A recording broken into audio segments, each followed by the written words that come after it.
Hey everyone, welcome to Movement's Easter celebration. We are so glad that you're joining us. My name is Allison and I want to walk you through a few important things about today. Celebrating with us. I want to encourage you to we know that staying connected is important now more than ever. Filling out this form will help us know how we can pray for you and how we can help you take this next step.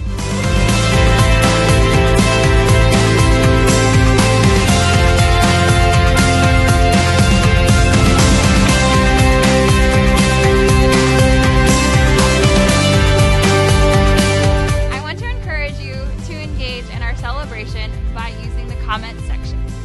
We may not be in person, but we can engage in our community together through the comments during our celebration.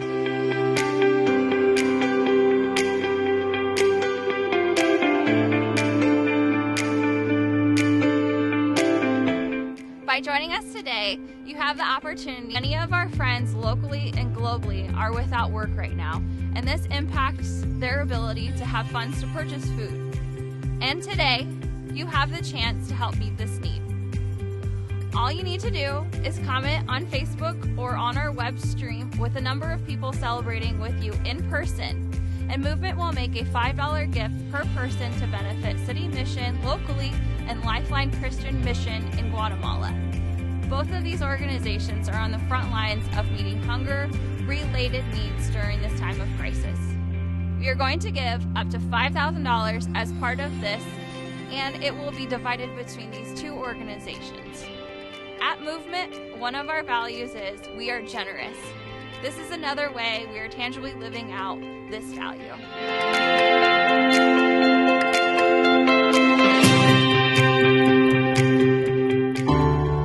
Well, hey, immediately following our live stream, we're having a awesome interactive experience sponsored by Kids on the Move, and there's all sorts of things that we're going to do as a part of that, including play some games. I want to encourage you to be there, but for now we're going to show you one of the games, but we're going to do it parking garage style. I brought Molly, my daughter, here to help me out, to demonstrate how this game works. Molly, say hello. What you need are some socks and a clothes basket, and Molly's going to roll these up like an Easter egg. Go for it, girl. Roll them in a ball, and then you're going to see, I know you can do it, I promise. Keep rolling, keep rolling, keep rolling. There you go. It's going to look like an Easter egg. Show us your Easter egg. All right, and then the goal is to get these in a laundry basket as many as you can. Now, normally the laundry basket will be in your living room, but in this case, just a second, hold on with me. Basket is down at the bottom of the parking garage. So, Molly, you get an opportunity. Go ahead, drop that bad boy in there. Can you make it? Oh, I'll do it. Oh, man. Oh, come on, baby. Oh, let's go. We got a couple more here. Let's keep trying. Give me a couple more. Give me a couple more. White. I get white socks. These smell like camel. These are your socks, aren't they? Ready? All right, ready? Oh, come on, baby. Oh, oh. All right, go for it. Well, you get the idea. Join us immediately following this live celebration at movementfinley.com/KOM-at-home. Happy Easter, everyone.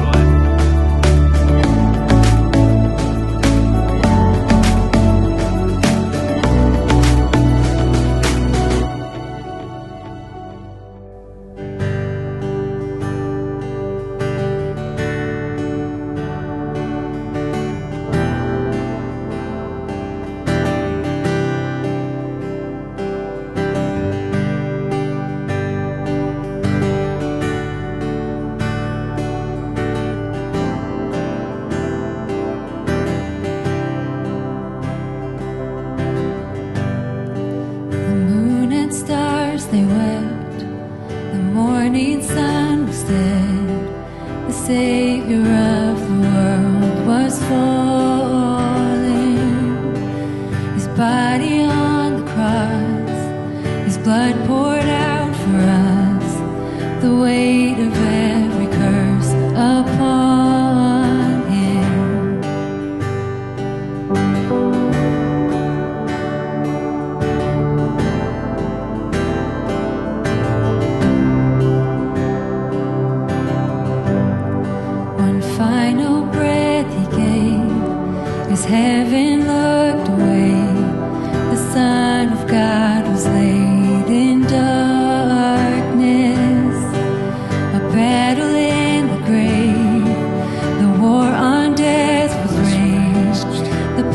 power of hell forever broken.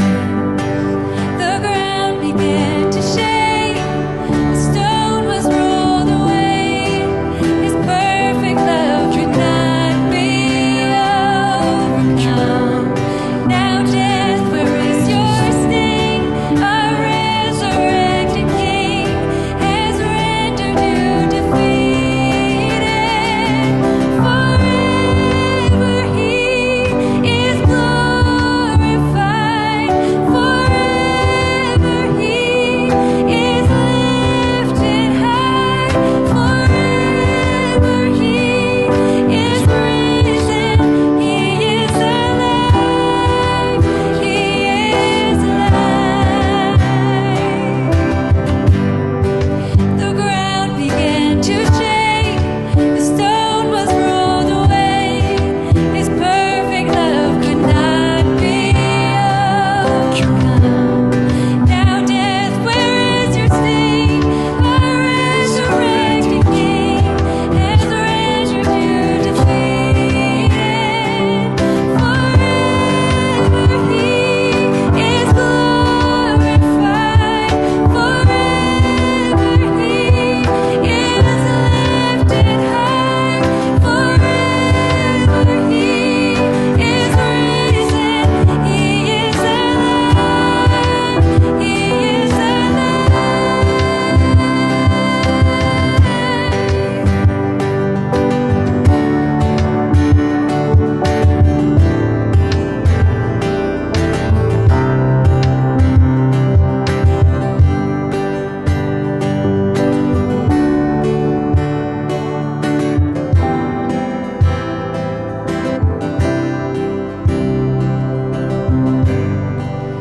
We sing hallelujah.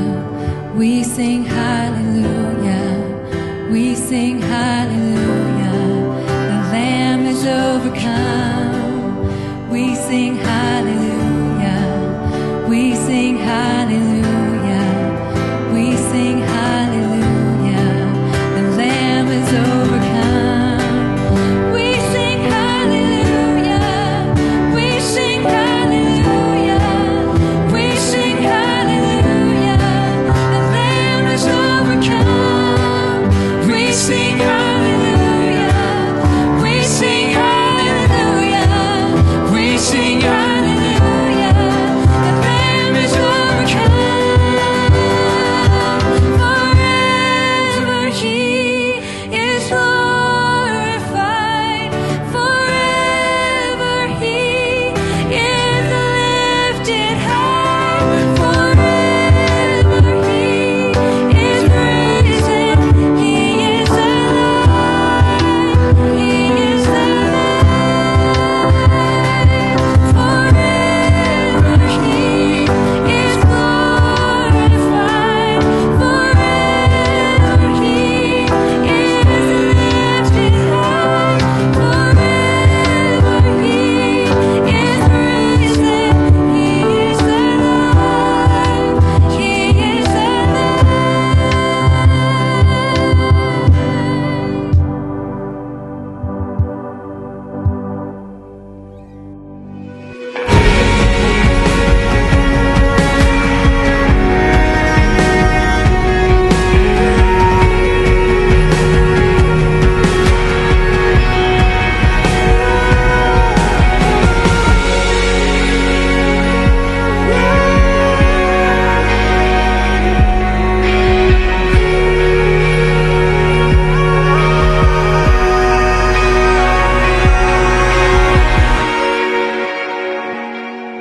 Well, hey, let me just start by saying happy Easter to every single person joining us online.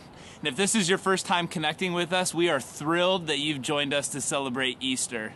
Now, I absolutely love Easter. It is such an exciting day. And yeah, I know we're in a season where there doesn't seem to be a whole lot of things to be excited about. I mean, anyone else feel like every day seems to just be Groundhog Day right now, right? I mean, yeah, I hear you. So there's not so much going on that's really all that exciting. And I've been trying to get our daughter Lucy excited about doing schoolwork at home, and that's proven to be, well, let's just say it's proven to be a little bit of a task. The other day I was trying to get her motivated to do some reading, and she's rolling around on the ground, standing on her head, and so I just tell her, I'm like, hey, look, you've got 30 seconds to pick up a book and start reading. And so she looks at me and she says this, what do you think, this is like prison or something? And yeah, that's what she said. And I didn't know whether to take offense to that or to agree with her or what. And so I just keep holding out hope that one day school will start back up. But I believe that there is never a better time to be excited about Easter than right now, here today. This is a time in our world more than any other time that I can remember where I can say with confidence that every single one of us here, there's at least an area of our lives that we could use a little bit of hope because, because it's just chaotic and we're all walking through this season together and it's challenging to say the least. I mean, there are just all sorts of uncertainty and we're not even sure when or how things are going to work out. I mean, maybe for you, the uncertainty is financial uncertainty. Maybe it's health related or it's job related. Maybe it's school related, or maybe it has to do with relationships. Whatever it is for you, I believe all of us would say, I'm looking for some hope. And here's the great thing about hope. Even just the sound of the word is great, isn't it? I mean, hope carries with it this idea that the best is yet to come, that there are better days ahead. And when it really comes down to it, hope is really sort of a necessity. I mean, when you think about it, it's needed. We all need it. Now, think about the opposite of hope just for a minute. I mean, when I think of the opposite of hope, here's the word that I think of. It's hopeless. And that's not such a good word. That's not such a great place to be. And I'm sure most of us have found ourselves in a situation or a circumstance where you felt hopeless and perhaps you felt even helpless. That the anxiety just seems too overwhelming. The situation just, seems out of control. The diagnosis wasn't what you were hoping for. Your job situation is not what you hoped for. The relationship is not working out quite as you had hoped. I mean, have you ever been there? I mean, sure you have, right? Sure you have. I have as well. And it's a really tough spot to be in. The book of Proverbs actually speaks into this idea as well. Proverbs chapter 13, verse 12, we read this. Hope deferred makes the heart sick. And you see, when we don't have any options in front of us and it seems dark and it seems pretty hopeless, I mean, it's just a sickening feeling. It hurts down to the core of who we are. And so with that, thanks for joining us. Happy Easter. Enjoy the rest of your day. No, I'm joking. Now, when I say the word hope, I think most of us have some sort of definition or understanding, but let me go ahead and give you a very simple definition, and that's this, that the hope's an expectation. Hope's a desire for something to happen that hasn't happened yet, but the way things are tracking, I mean, there is hope. I mean, things could still work out, and hope gives us, something to look forward to. And so, come on, let's have some fun just for a minute. And I want you to drop a comment in the comment section, participate with us. What is something that you're looking forward to after this season is over? I mean, what are you looking forward to doing? Let's have some fun with this. I know I'm looking forward to sending my kids away for a few days. I don't know where that's to. I don't have any clue. We'll figure that out later. I'm just looking forward to some time in peace and quiet. Anyways, here's what I've discovered is true for me. I would believe it to be true for you as well, and that is the distance or the time between I hope and I know can feel like an eternity, can it? As we first started to be introduced to this COVID-19 crisis and we were instructed to take some steps, I thought, oh, this isn't bad, 3 weeks, but then those 3 weeks have passed and everything's still just sort of up in the air, and now this time just seems like an eternity. I mean, the distance between I hope and I know can feel like an eternity. And it's such a critical and influential time for us. I mean, our attitude is impacted and our relationships are impacted, our health is impacted, and above all, our view of God is often impacted, even really shaped during these times. And here's why. Our view of God is really oftentimes tied to our circumstances. I mean, think about this. If our circumstances are good, then God is good, right? And if our circumstances are bad, then at the very least, God is not so good. But even more, God may not even exist or even care. But let me just encourage you in this. It's in those in-between times, in between I hope and I know, where God can really do the most life-changing work in us. And that's what Easter is really all about. It's about hope that is, really rising. And so as we celebrate Easter today, let's take a look at the time in between, because that's where many of us, I believe, really find ourselves in this moment right now. And it was true for the very first group of people that experienced Easter. I mean, they were close to Jesus and they had hope, but then on Friday, Jesus was crucified and all hope seemed lost. I mean, Saturday, hope seemed dead. Early on Friday, there may have been at least a possibility of hope, like maybe Jesus' life was going to be spared. But then by Friday evening, right, all hope was lost. And when Jesus died, their hope seemed to die as well. And the people that loved and followed Jesus, they were frightened and confused. They felt helpless, and they were hopeless. And I have to believe that these were the thoughts that were probably racing through their minds at that time. Like, God, where are you? I mean, are you really in control? Because it doesn't seem like you're in control. And Jesus, I thought you said that you were always going to be with us. I mean, you promised that you'd be with us. You said you would always be there, and now you're not. When Jesus died, their hope died as well. But then came Sunday, and Luke records it for us in chapter 24. Here's what we read. It says, on the first day of the week, very early in the morning, the women took the spices they had prepared and went to the tomb. They found the stone rolled away from the tomb, but when they entered, they did not find the body of the Lord Jesus.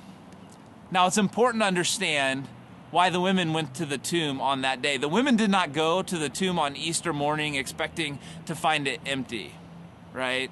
I mean, they went to the tomb that Sunday morning expecting to find a dead body there. As we think about what's going on in this story, here's what we need to understand. In Luke 23, Jesus died on the cross at the very end of a Friday.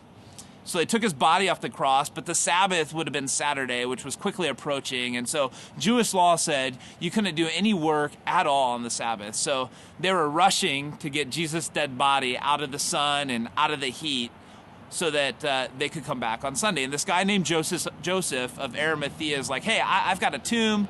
I've got a burial plot that I've already purchased for myself. And so you can borrow this tomb and you can lay Jesus there. So this group of women, they go home and they get everything around. They can suddenly 2 men in clothes that gleamed like lightning stood beside them.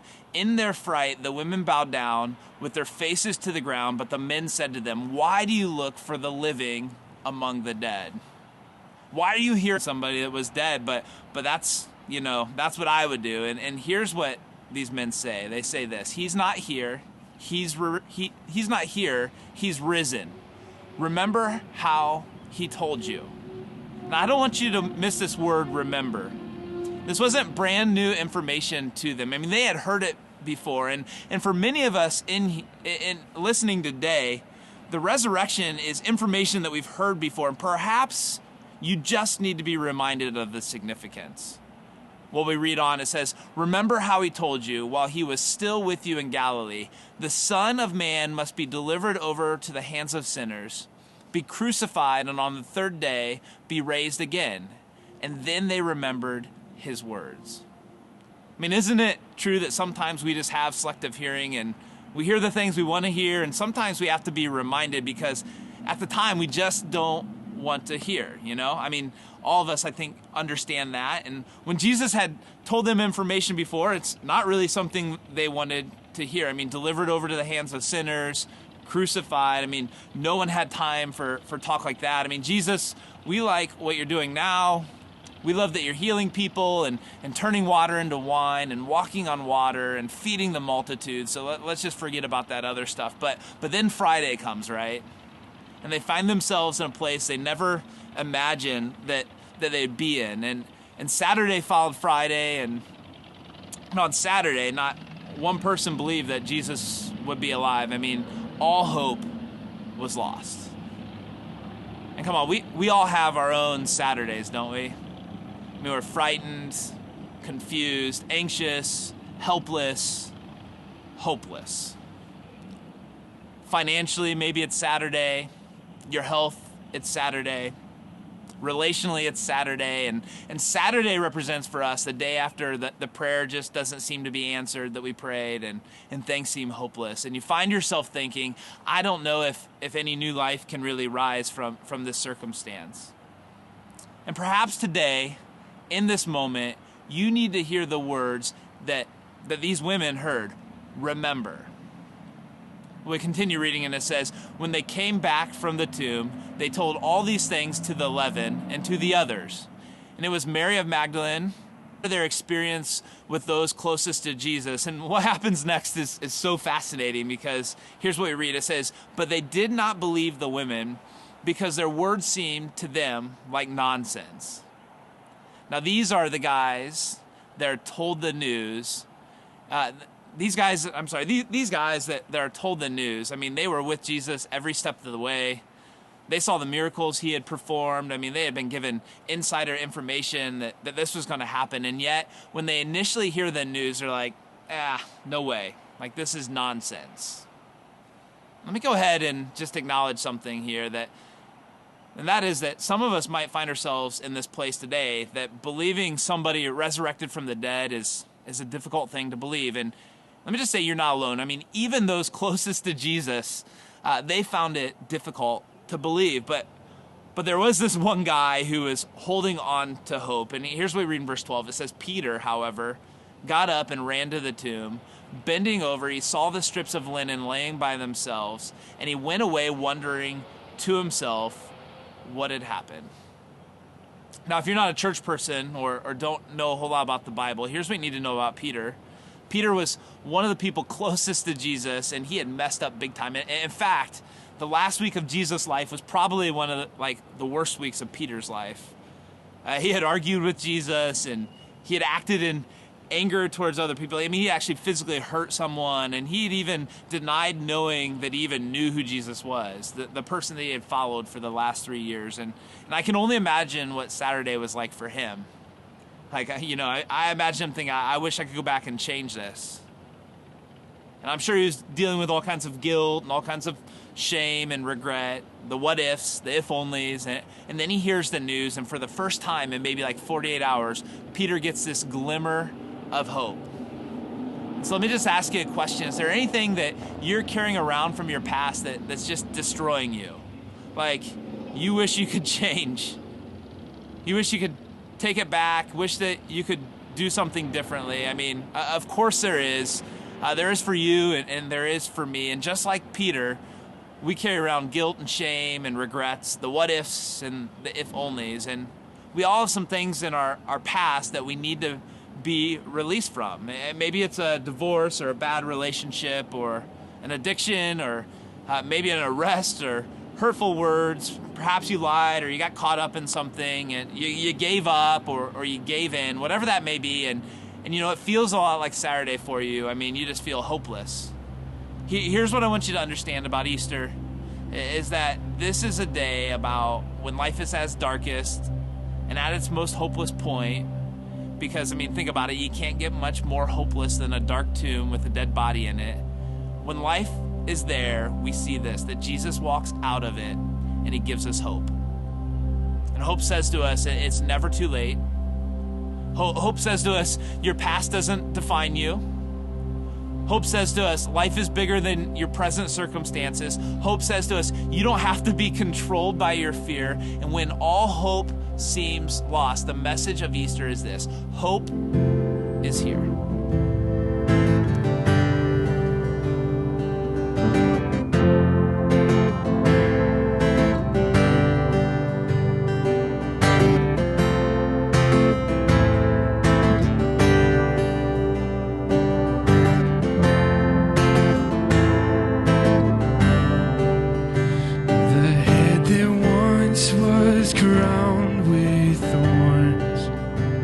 is crowned with glory now.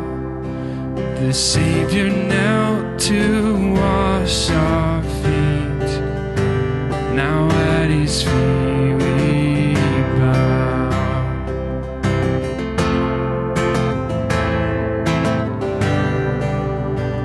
The one who wore our sin and shame, now robed in majesty, the radiance of perfect love now shines for all to see. Your name is victory. All praise will rise to Christ the King. Your name is victory. All praise will rise to Christ our King.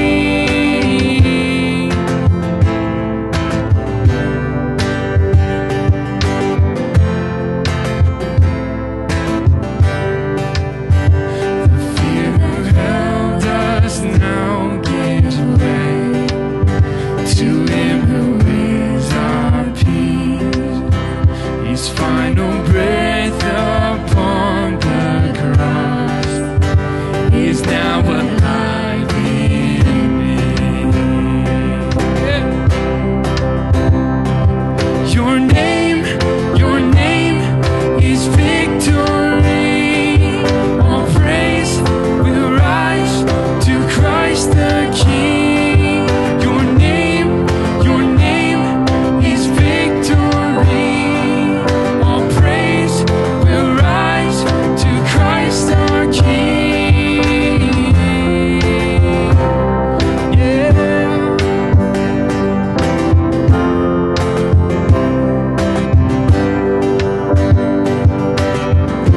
By your Spirit I will rise from the ashes of defeat. The resurrected King is resurrecting me. In your name I come alive to declare your victory. The resurrected King is resurrecting me. By your Spirit I will rise from the ashes of defeat. The resurrected King is resurrecting me. In your name I come alive to declare your victory. The resurrected King is resurrecting me. Yeah. He's resurrecting me. The tomb where soldiers watched in vain was borrowed for 3 days. His body there would not remain. Our God has robbed the grave. Our God has robbed the grave. Your name is victory. All praise will rise to Christ the King. Your name is victory. All praise will rise to Christ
just have a peace and a comfort about everything that's happening to us, and we know that's God. That's only God. God is bringing me hope by reminding me that He has many amazing opportunities for me in the future, and all I have to do is trust. One of the things God is bringing me hope in this difficult season is it's just being able to help people and being there for people when they're having either a difficult day or they're scared. A lot of people are really scared and they don't know how they're going to get through this, and just being there and being a calming effect. God's got this. Communities are just really doing a fantastic job at just, finding ways to get through all of this, and it shows that God is here and God is working, God is moving, God is loving, and He's caring. Just knowing that Jesus went through a very difficult season for our sake, and the fact that we are celebrating the sacrifice that He gave for us at this very time reminds me that this has already been handled. Jesus has really changed my life. He's really changed my life for the people that He's put in my life. These people who reminded me that I'm worthy of love and I'm worthy of forgiveness, and I'm ready to take those next steps. He continues to remind me that He's here, He's in control, He's answering prayers, and when He answers those, that continues to remind me that, hey, I'm still here, I'm still working. Through others, God has given me hope and made me want to step up and be a light in some bleak times. Big thing for me, and it's a personal thing, is just the faith that I'm putting in God. Just the time I'm getting to spend with my family on the weekends without cheerleading going on, without anything else going on that's taking up time, has been a true blessing, so that we can spend that quality time and really grow in who we are as a family under God. He has really grown me, just grown me in my perspective. He has grown me in just who I place my all in. And I think before I placed a little bit in people, and now that He has shifted that, and He's grown me in placing my trust in just all I am in Him. He's been working in my heart, keeping my family safe, happy, and healthy. So God has just showed our family through this season that all we really needed was Him. And one of the things that He's really done is He's been in the process of molding us and preparing us for how He wants to use us in the days to come, and we're ready. Jesus has changed me by increasing my gratitude and helping me remember that even the littlest things come from Him. Back in high school when I was 17, I was really just living for myself. I ended up getting real sick and a virus attacked my body, and I was paralyzed in the legs for about 4 days and in the ICU unit for a while. And after that, I really realized that God is the only way. He is who we need to live through, and that just really changed my life tremendously. And ever since then, He's been first in everything I do, and anything I say comes from Him.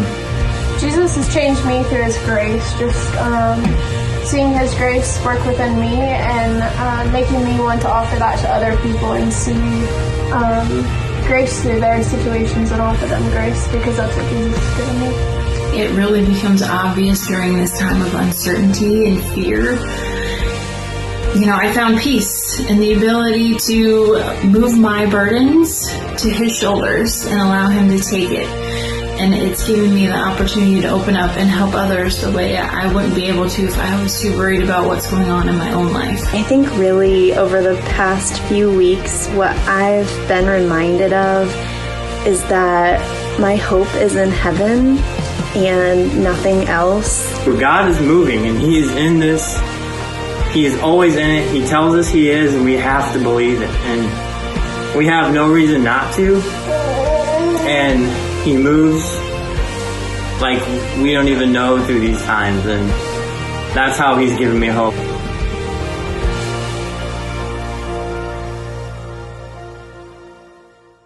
Well, let me just ask you, what is your hope in?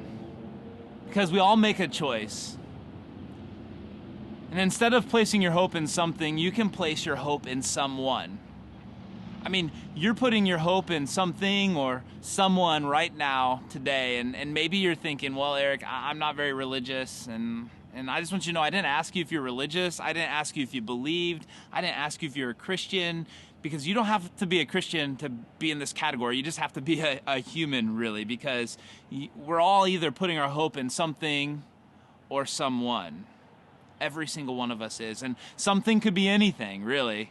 I mean, something is your bank account. Something could be your job. Something could be your health. And these things can be really good. I mean, these things can bring you, pleasure. You can find great joy in them. You might even be fulfilled for a while, but listen, I mean, they are not enough to carry the weight of your hope. And as some of us are experiencing right now in this season, all of those things have the potential to just be gone. And you might say, well, I'm not putting it in something, I'm putting my hope in someone. Let me just ask you this question. Is it the right someone? You see, I think for some of us, we maybe put our hope in our spouse. And some of you've done that. You married your hope, and then it crushed you because your spouse, as wonderful as they are, they were never designed to be your hope. They were designed to be your spouse. Some of you've placed your hope in your kids, and you crushed them under your expectations because your kids were supposed to provide this feeling or this thing for you, but they were never designed to be your hope. They were designed to be your kids. You see, if you've got to make sure, you've got to make sure that it's the right someone if you're going to put your hope in someone, and that someone has a name. His name is Jesus. And the reason why is because Jesus walked out of a grave and he defeated death. And the message of the gospel is that in a very tangible, personal way, Jesus died for us to pardon our sin, to restore our relationship with God. But Jesus, he didn't stay dead. He rose to life so that we can live. You see, here's what I don't want us to miss, and that is that same power that raised Jesus to life is available to you, and it's available to me, and it's ready to help us overcome whatever it is that we need to be resurrected from. Listen, the word hope is found 71 times in the New Testament. It's found once before the resurrection, and it's found 70 times after the resurrection. And I don't think this is a coincidence. I mean, I think what God's trying to say to us is this, that he's saying that all of our hope is found in the resurrection of Jesus. And that is why this is such a big day. That's why Easter is so important, because hope is here. And Jesus walked out of a grave so that one day you and I can walk out of our graves as well. And so here's what I'm feeling this morning. I think every single one of us here needs to hear something, and it's probably one of these four things. And you need to take a step in one of these four specific ways. For some of us, we need to receive hope. I mean, please understand, I'm not asking you to become religious, or, I'm not asking you to make sure you never miss church again or anything like that. I mean, I'd love for you to connect in our community, but what I'm really asking you is this: who have you placed your hope in, and does that person, do they have the ability to fulfill it? Is that person Jesus? And if you've never done that, I want to give you an opportunity to do that, to say, Jesus, my hope is in you. For some of us, we need to remember hope. Just like the women who went to the tomb were told, remember. And maybe this morning, you just need to remember. I mean, we lose sight of the power of the resurrection. And here's what you need to know. Whatever you're facing, Jesus has already defeated it. For others of us, we need to remain in hope. Some of us, right now, even in this season, our faith is strong. But will you remain in hope? Remain strong knowing that challenges are still ahead. There'll still be trials. Your faith will still be put to the test. So would you remain in hope? And finally, for some of us, we need to relay hope. We need to hand off hope to someone who has a specific need in this season. We need to let someone know that hope is found in Jesus. I don't know about you, but I know I need to hear one of those, and I would love to know what truth you need to hear this morning as well. Would you just take a minute and in the comment section, just put, which of these do you need to hear? What step do you need to take? Because we want to pray for you in that. Wherever you are, though, let me just encourage you in this. The message of Easter is this, that hope is here. Let's pray. God, I just pray that that this morning would be a time where we discover hope, that we would understand that our hope can be placed in Jesus, that he's enough. God, that when Jesus walked out of the grave, our failures, our past, our anxiety, our fears walked out with him. And so God, would we be raised to life? Would we be filled with hope and filled with just your peace and your presence, God, in this season? God, would we truly come to understand the significance of the resurrection, that hope is here, God. Thank you so much that we can celebrate this day. Thank you that even in the season we find ourselves in, we can celebrate together because of who Jesus is. God, for some of us, today's the day where we just, for the first time, just say, God, I want to put my hope in Jesus. And God, would you just help us to have the strength to do that? But God, whatever it is, whatever step we need to take, God, my prayer is that today would be a day of victory, because we know that victory is in Jesus. It's in his name we pray. Amen.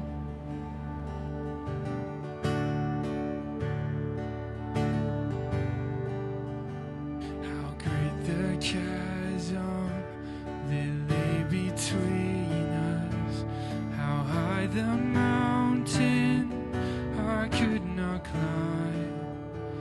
In desperation, I turned to heaven and spoke your name into the night. Then through the darkness, your loving kindness tore through the shadows of my soul. The work is finished, the end is written. Jesus Christ, my living hope. You're my living hope. Who could imagine so great a mercy? What heart could fathom such boundless grace? The God of ages stepped down from glory to wear my sin and bear my shame. The cross has spoken, I am forgiven. The King of Kings calls me his own. Beautiful Savior, I'm yours forever. With Jesus Christ, my living hope.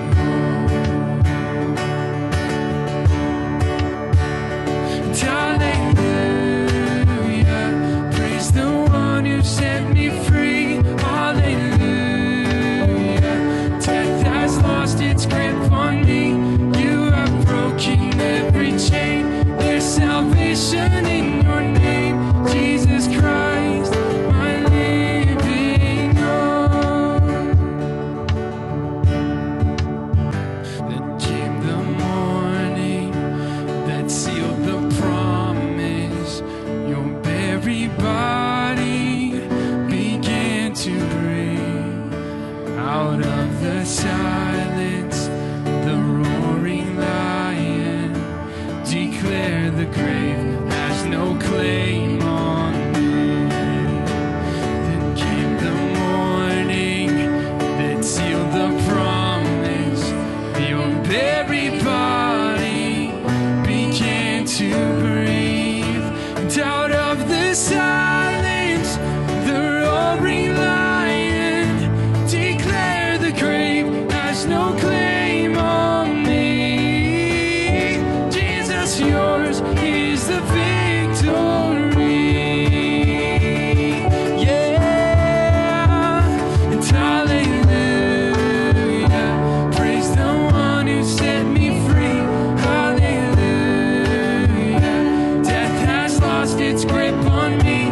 You have broken every chain. There's salvation in your name, Jesus Christ, my living hope. God, you are my living hope.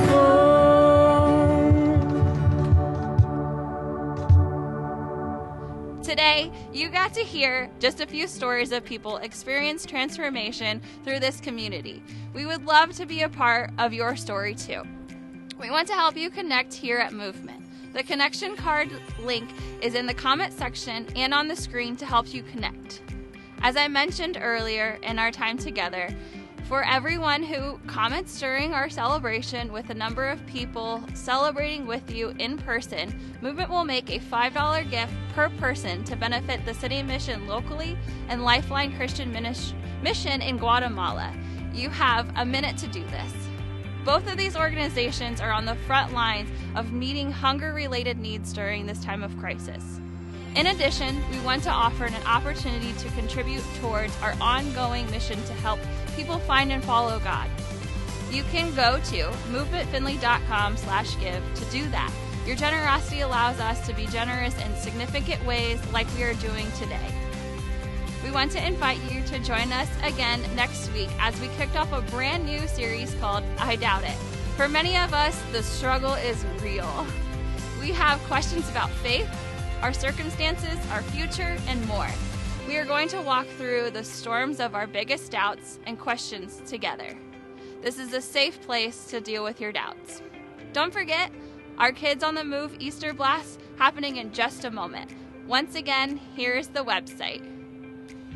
Thank you for celebrating with us today, and happy Easter. We look forward to be able to be again in person soon.